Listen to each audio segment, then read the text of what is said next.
उत्तरकाशी के धराली में 5 अगस्त के दोपहर एक आपदा आई, एक बादल फटा और उसके बाद पूरा कस्बा सिल्ट से भर गया। कई कई मीटर तक वहाँ पर सिल्ट है और इसी कस्बे तक पहुँचने के लिए उत्तरकाशी से जो रास्ता हरसिल होते हुए धराली जाता है, वहाँ पर एक पुल बह गया है। ये आखिरी अवरोध है इस पूरे मार्ग में। और आप देखेंगे ये जो झरना ऊपर पहाड़ों से चला आ रहा है और ये झरना गिरता है भागीरथी नदी में। यहीं पर एक लोहे का पुल बना हुआ था, वो पूरा पुल बह गया। उस बादल के फटने के बाद जो सिल्ट आया वो उस पुल को अपने साथ लेकर नीचे खाई में चला गया और भागीरथी नदी में वो जो पुल था वो बह गया। केवल पुल ही नहीं बहा, उसके साथ साथ आप देखेंगे यहाँ पर जो सड़क है ये भी बुरी तरीके से क्षतिग्रस्त हुई है।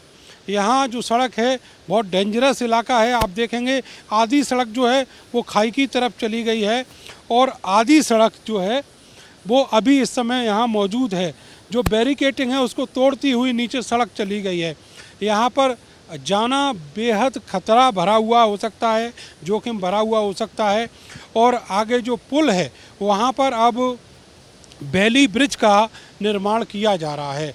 यहाँ पर जो अलग अलग संगठन हैं, खास करके जो बॉर्डर रोड ऑर्गेनाइजेशन है उसके जवान काम कर रहे हैं। चूँकि ये रोड पहले करीब 4-5 जगह उत्तरकाशी से यहाँ तक बीच में बहुत सारे अवरोध थे और इस रोड में मलबा पड़ा हुआ था। आज दोपहर तक उसको साफ कर लिया गया, जिसके बाद अब यहाँ पर जो पुल से जुड़ा हुआ सामान है वो आना शुरू हो गया है। आप देखेंगे कि यहाँ पर ये जो पुल का बेस है और उसके आगे दूसरे पुल के हिस्से तक एक बेली ब्रिज बनना है। उसके लिए यहाँ पर लगातार जो काम है वो किया जा रहा है। उम्मीद ये है कि कल दोपहर तक या कल शाम तक ये पुल यहाँ पर बना लिया जाएगा। आपको नज़दीक से दिखाते हैं कि स्थितियाँ कितना खतरनाक और जोखिम भरी हैं।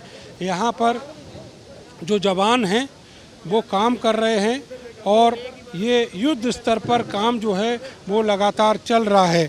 जो ब्रिज के पार्ट्स हैं, लोहे के जो अलग अलग ग्रिल्स हैं उनको यहाँ पर बड़े ट्रकों में लाया गया है और इस तरीके से बॉर्डर रोड ऑर्गेनाइजेशन यहाँ पर ये पुल बनाने का जो काम है वो कर रहा है। दूसरी तरफ आप देखेंगे तो यहाँ पर ये वो पुल था जिसके एक सिरे पर अब मैं खड़ा हुआ हूँ और आप इस तरफ देखेंगे तो ये जो झरना है, भारी पानी का जो झरना है वो भागीरथी नदी में यहाँ पर गिरता है और दूसरी तरफ जो दूसरा सिरा है वो इसी पुल का सिरा है। यहाँ पे ये पुल जोड़ा जाएगा, नया पुल यहाँ पर बनेगा और उसके बाद जो हरसिल और धराली के लिए आवागमन है वो हो पाएगा और इसको लेकर अभी 24 घंटे का वक्त और लगना है। तो इस तरह के विषम हालात यहाँ पर हैं और शायद इसी वजह से जो दिक्कतें हैं रेस्क्यू में वो आ रही हैं। आज तीसरा दिन है आपदा के आए हुए और अभी भी वो जो दिक्कतें हैं वो बरकरार हैं।